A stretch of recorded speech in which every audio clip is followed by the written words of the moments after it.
क्षत्रिय होने के नाते युद्ध करना उसका धर्म है, या फिर वह युद्ध से विमुख होकर भीख मांगकर जीवन यापन करे।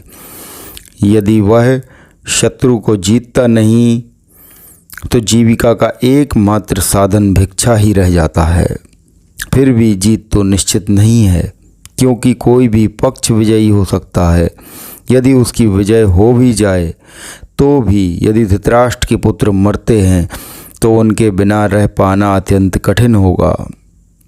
उस दशा में यह उसकी दूसरे प्रकार की हार होगी।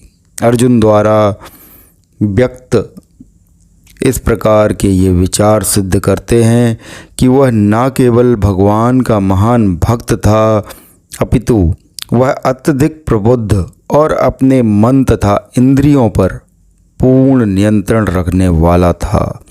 राज परिवार में जन्म लेकर भी भिक्षा द्वारा जीवित रहने की इच्छा उसकी विरक्ति का दूसरा लक्षण है।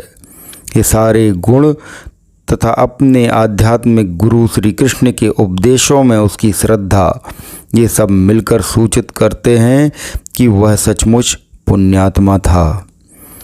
इस तरह यह निष्कर्ष निकला कि अर्जुन मुक्ति के सर्वथा योग्य था।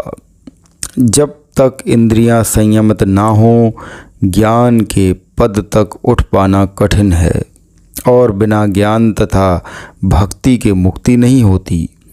अर्जुन अपने भौतिक गुणों के अतिरिक्त इन समस्त दैवी गुणों में दक्ष था।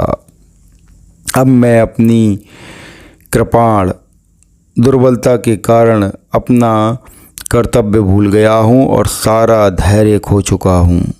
ऐसी अवस्था में मैं आपसे पूछ रहा हूँ कि जो मेरे लिए श्रेयस्कर हो उसे निश्चित रूप से बताएं।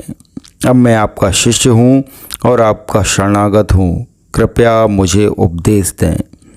इसका अर्थ है, यह प्राकृतिक नियम है कि भौतिक कार्यकलाप की प्रणाली ही हर एक के लिए चिंता का कारण है।